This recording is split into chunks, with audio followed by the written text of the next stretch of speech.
अस्सलामुअलैकुम viewers, online IT solution में मैं आपको खुशामदीद कहता हूँ। कोरल ड्रा की हमारी ये तीसरी क्लास है।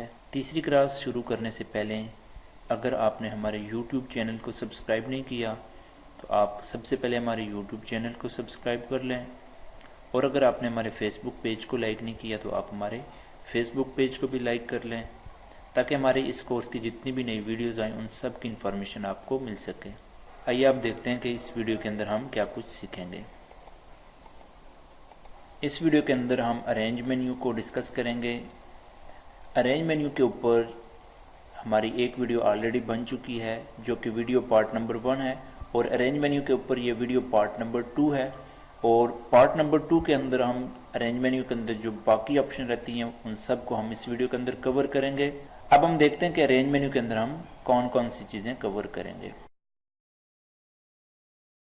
अरेंज मेन्यू के अंदर हम group, ungroup all, break apart, lock object, unlock all object, shaping, convert to curve, ये ऑलमोस्ट 8 कमांड्स बनती हैं। ये कमांड बहुत ही इंपॉर्टेंट हैं और बहुत ज़्यादा यूज़ होती हैं। अगर आप कोरल के अंदर काम कर रहे हैं और आपको ये कमांड नहीं आती तो मैं नहीं समझता कि आप कोरल के अंदर एक्सपर्ट हैं।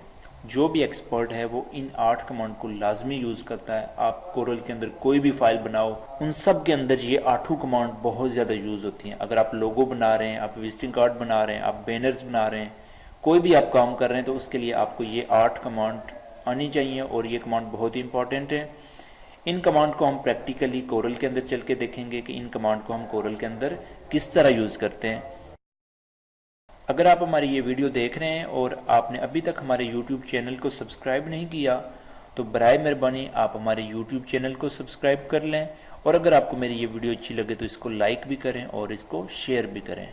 अब हम चलते हैं लाइव वीडियो की तरफ और देखते हैं कि हम कोरल के अंदर इन कमांड को किस तरह यूज़ करते हैं।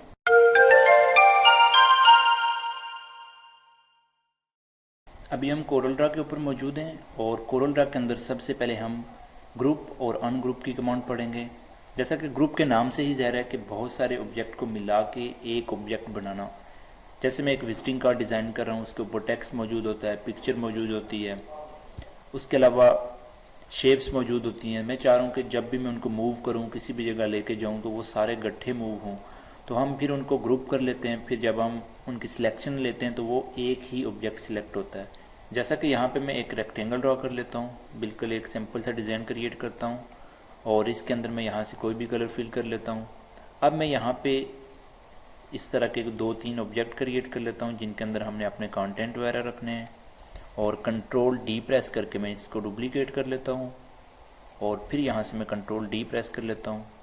इसी तरह से इन तीनों को सिलेक्ट करके मैं यहाँ से ई प्रेस करूँगा, इक्वल कर लूँगा हॉरिजॉन्टली, और फिर इसको कंट्रोल डी प्रेस करके तो मैं यहाँ पे नीचे वाली साइड पर अगर रख लूँ।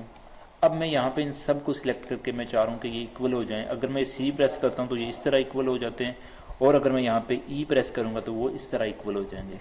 लेकिन मैं चाह रहा हूँ कि ये जो नीचे वाले 3 ऑब्जेक्ट हैं ये पूरे अलहदा ग्रुप के अंदर हों, और ये जो ऊपर वाले ऑब्जेक्ट हैं ये अलहदा हों।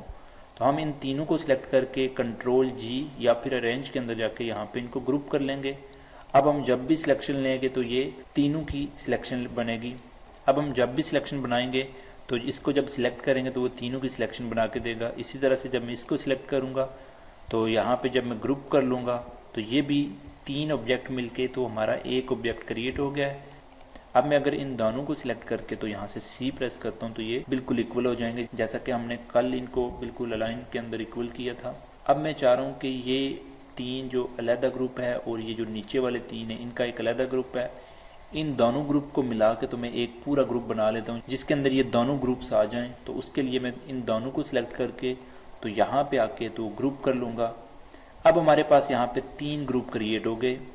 सबसे पहला ग्रुप हमारे पास ये क्रिएट हो गया टॉप वाली रो का, और उसके बाद ये नीचे वाली रो का ग्रुप क्रिएट हुआ, और फिर जो हमारे पास तीसरा ग्रुप है वो ओवरऑल इन दोनों ग्रुप्स का, दोनों रोज का एक और ग्रुप हमने क्रिएट कर लिया। अब अगर यहाँ से हम अनग्रुप यूज़ करेंगे तो अनग्रुप सिर्फ और सिर्फ हमारा जो तीसरा ग्रुप क्रिएट हुआ था इन दोनों का वो उसको उसने अलहदा किया, लेकिन अगर देखें तो ये जो रोज़ के अंदर हमने ग्रुप क्रिएट किए थे वो अभी भी मौजूद हैं। और यहाँ पे अगर मैं इनको सिलेक्ट करके तो वापस ग्रुप कर लेता हूँ। अब मैं यहाँ पे अनग्रुप ऑल अगर यूज़ करूँगा तो अनग्रुप ऑल जितने भी ग्रुप्स होंगे उन सब ग्रुप्स को अनग्रुप कर देता है। जैसे मैं यहाँ पे अनग्रुप ऑल करूँगा तो यहाँ पे इस ऑब्जेक्ट के अंदर जितने भी ग्रुप्स थे, हमारे पास 3 ग्रुप्स थे, तो वो तीनों ग्रुप जो है हमारे सारे क्लियर हो जाएंगे।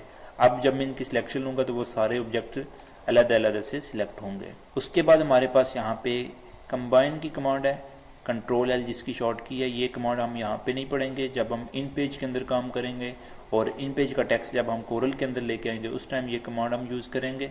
उसके अलावा यहाँ पे ब्रेक के पार्ट की कमांड हम पढ़ लेते हैं। ब्रेक का पार्ट की कमांड जब भी हम कोरल के अंदर यूज़ करते हैं वो हमेशा टेक्स्ट के ऊपर यूज़ की जाती है। ऐसा टेक्स्ट जो हम कोरल के अंदर टाइप करते हैं उस टेक्स्ट के ऊपर हम ये कमांड यूज़ करते हैं। टेक्स्ट बाय डिफ़ॉल्ट ग्रुप के अंदर होता है और जो डिफ़ॉल्ट ग्रुप्स होता है उसको कभी भी अनग्रुप नहीं किया जा सकता। डिफ़ॉल्ट ग्रुप को अनग्रुप करने के लिए आप ब्रेक का पार्ट यूज़ करते हो। जैसा टेक्स्ट हमारे पास डिफ़ॉल्ट ग्रुप के अंदर है, मैं इसको सिलेक्ट करके तो यहाँ से मैं अगर कलर फिल करता हूँ तो सब के अंदर सेम कलर फिल हो रहा है, लेकिन मैं चाह रहा हूँ कि इस टेक्स्ट के अंदर मैं अलग अलग कलर फिल करूँ और एक अपनी मर्जी से इसको मैं डिज़ाइन करूँ। उसके लिए हम यहाँ पर टेक्स्ट को सिलेक्ट करेंगे और अरेंज के अंदर आके तो यहाँ से हम ब्रेक का पार्ट कंट्रोल के जिसकी शॉर्ट की है हम इसको यूज़ करेंगे। एक बार अगर हम ये कमांड यूज़ करेंगे तो ये कमांड जितने भी टेक्स्ट के दरमियान स्पेस होगा उन सबको अलग कर देगी। यानी एक बार इस कमांड को यूज़ करने से हमारे टेक्स्ट के दरमियान जहाँ पे भी स्पेस होगा ये कमांड वहाँ से टेक्स्ट को ब्रेक कर देगी।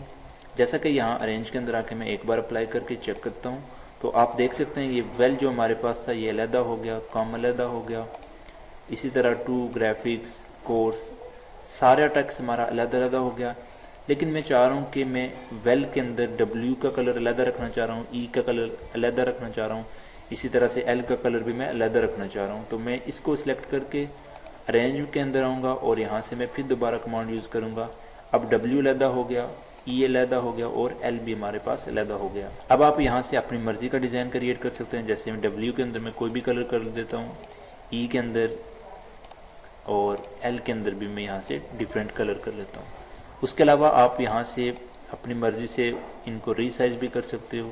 तो इस तरह से हम जो है ना डिफरेंट तरह से डिज़ाइन क्रिएट कर सकते हैं। टेक्स्ट को जब भी अनग्रुप करना होता है तो हम यहाँ से ब्रेक अपार्ट की कमांड यूज़ करते हैं। उसके अलावा हमारे पास यहाँ पे लॉक ऑब्जेक्ट, अनलॉक और यहाँ पे अनलॉक ऑल ऑब्जेक्ट की कमांड आ जाती है। अब हम ये तीनों कमांड यहाँ पे पढ़ेंगे और एक और वीडियो बनाएंगे क्योंकि वीडियो लेंथी हो जाएगी, फिर वो वीडियो अपलोड करते हुए टाइम लग जाता है। अब मैं इस वीडियो का तीसरा पार्ट भी क्रिएट करूंगा जिसके अंदर मैं आपको शेपिंग और कन्वर्ट टू कर्व डिटेल के साथ बताऊंगा, क्योंकि ये कमांड भी काफ़ी लेंथी है और बहुत इंपॉर्टेंट कमांड है, बहुत ज़्यादा यूज़ होने वाली कमांड है। तो अगर मैं ये वीडियो कंटिन्यू रखूं तो ये वीडियो बहुत ज़्यादा लेंथी हो जाएगी। उसके लिए मैं यहाँ पे ये तीनों कमांड आपको पढ़ाऊँगा और इन तीनों कमांड का यूज़ मैं आपको यहाँ पर बताऊँगा। बाकी जो बच जाएंगे वो इंशाल्लाह मैं आपको नेक्स्ट वीडियो के अंदर आपको बताऊँगा।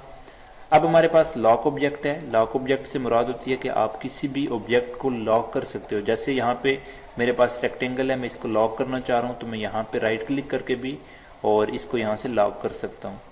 अब आप देख सकते हैं इस ऑब्जेक्ट के कॉर्नर्स के ऊपर आपको लॉक बना नजर आ रहा है। इसका मतलब है कि ये ऑब्जेक्ट लॉक हो गया। लॉक की कमांड उस वक्त यूज़ की जाती है जब आप जूम करके काम करते हैं और आप चाह रहे हैं कि यहाँ से इस रेक्टेंगल को आप सिलेक्ट करें। अगर आप यहाँ बाहर से ड्रैग करके इसको सिलेक्ट करेंगे तो पीछे से वो बैकग्राउंड स्लिप हो जाएगी।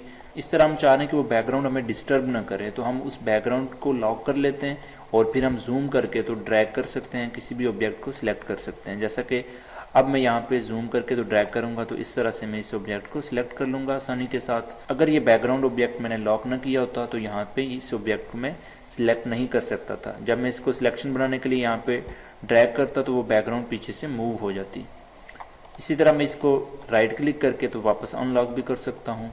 उसके बाद हमारे पास unlock all object. Unlock all object से मुराद है कि आपके पास जितने भी ऑब्जेक्ट्स लॉक हैं उन सब को अनलॉक करना। जैसा कि मैं इसको भी लॉक कर लेता हूँ, इसको भी लॉक कर लेता हूँ और इसको भी मैं यहाँ पे लॉक कर लेता हूँ।